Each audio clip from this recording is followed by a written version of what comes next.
আমরা এই অধ্যায়ে আরেকটি হাইপিয়ার সোশ্যাল বুকমার্কিং সাইটে কিভাবে বুকমার্ক করতে হয় সেটি দেখব। এটির নাম হচ্ছে farl.net। আমরা ইউআরএলটি কপি করে যদি ব্রাউজারে এটি ঢুকি, লক্ষ্য করুন আমরা এখানে দেখতে পাচ্ছি যে আমরা farl.net তে ব্রাউজ করার সাথে সাথে কিন্তু সে অন্য আরেকটি সাইটে আমাদেরকে ফরওয়ার্ড করে দিয়েছে, diego.com। মূলত এই সাইটটি একই সাইট, ওদেরই নাম চেঞ্জ করেছে। তো এটা আমরা যদি এর পেজ র্যাঙ্ক দেখি 7 এবং অ্যালেক্সা 1503, খুবই ভালো সাইট, পপুলার সাইট। তো এই সাইটে একটি ব্যাকলিঙ্ক থাকা ভেরি ইফেক্টিভ। তো এই সাইটও আমাদের যথারীতি এখানে রেজিস্ট্রেশন করতে হবে। এখানে আমরা রেজিস্ট্রেশন, এখানে জাস্ট জয়েন ডিওগো, সাইন আপ, কোনো সাইটে সাইন আপ থাকতে পারে, কোনো সাইটে রেজিস্ট্রেশন থাকতে পারে। এখানে জয়েন ডিওগো, যেহেতু সাইন আপ বা রেজিস্ট্রেশন নেই, তো জয়েন ডিওগো এখানে ক্লিক করলে আমরা অ্যাজ ইট ইজ যেভাবে রেজিস্ট্রেশন করতে হয় অন্যান্য সাইটে সেরকমভাবে রেজিস্ট্রেশন করে নিব। রেজিস্ট্রেশন করার পরে আমরা এই সাইটে কোনো কিছু বুকমার্ক করার জন্য আমাদের মূলত সাইন ইন করে নিতে হবে বা লগ ইন করে নিতে হবে।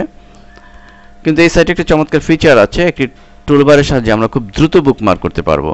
আমরা সাইন আপ করার পরে একটি ডায়লগ বক্স পাবো এবং সেখানে যে ইনস্ট্রাকশন থাকবে সেই ইনস্ট্রাকশন মতো যে একটি বাটন থাকবে সেটি ড্র্যাগ করে আমরা যদি বুকমার্ক যে মেনুটি রয়েছে সেখানে নিয়ে রাখি, তাহলে আমরা বুকমার্কে অলরেডি সাইটটিকে দেখতে পাবো। আমরা দেখুন বুকমার্কে অলরেডি আমি নিয়েছি এবং ফলে বাই ডিফল্ট এখানে একটি সেটিং হয়ে গেছে ডিওগোলেট নামে একটি বুকমার্ক অপশন।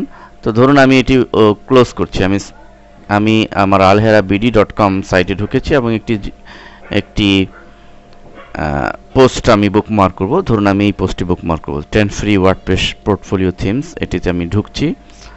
ঢোকার পরে কত দ্রুত এবং ইফেক্টিভলি বুকমার্ক করা যায় সেটি আমি দেখাচ্ছি।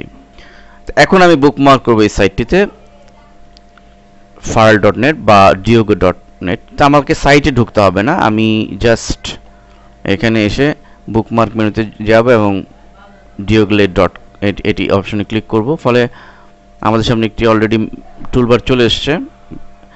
এই টুলবারে আমি অবশ্য সাইন ইন অবস্থায়, লগ ইন অবস্থায় রয়েছি, ফলে সে আমাকে এই টুলবারটি বুকমার্ক বাটনটি শো করছে।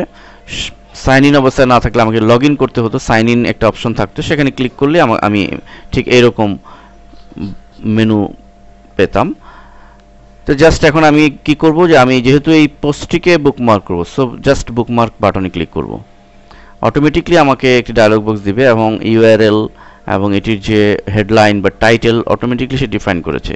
এখন কিছু ডেসক্রিপশন আমি ইচ্ছে করে দিতে পারি। আমি একটু জাস্ট এই কপি করে দিচ্ছি, এইটুকুন ডেসক্রিপশন কপি করে আমি ডেসক্রিপশনে দিয়ে দিচ্ছি এবং ট্যাগে আমি যেহেতু আমার কিওয়ার্ডগুলো যেন খুঁজে পায় এই জন্য আমি একটু ট্যাগে একটু দিচ্ছি, ফ্রি ওয়ার্ডপ্রেস পোর্টফোলিও থিম, কমা দিয়ে আমি ওয়ার্ডপ্রেস পোর্টফোলিও থিমসটিকে দিচ্ছি। That's all. আমি সেভ বুকমার্ক, অলরেডি ডান। আমার এটি বুকমার্ক হয়েছে কিনা আমি দেখার জন্য আমি ওই সাইটে যদি ঢুকি, farl.net এ ব্রাউজ করার সাথে সাথে আমাকে দেখুন আমার লাইব্রেরিতে নিয়ে গেছে, আমার অ্যাকাউন্টের লাইব্রেরিতে অলরেডি আমি দেখতে পাচ্ছি 10 free WordPress portfolio themes from alherabd.com। লক্ষ্য করুন অলরেডি কিন্তু আমি আদার্স অন্য কিছু বুকমার্ক করেছিলাম সেগুলো এখানে শো করছে। আমি সাইন আউট করছি। Very easy. এভাবে আপনারা ইজিলি একটি হাইপিয়ার সাইটে বুকমার্ক করতে পারবেন।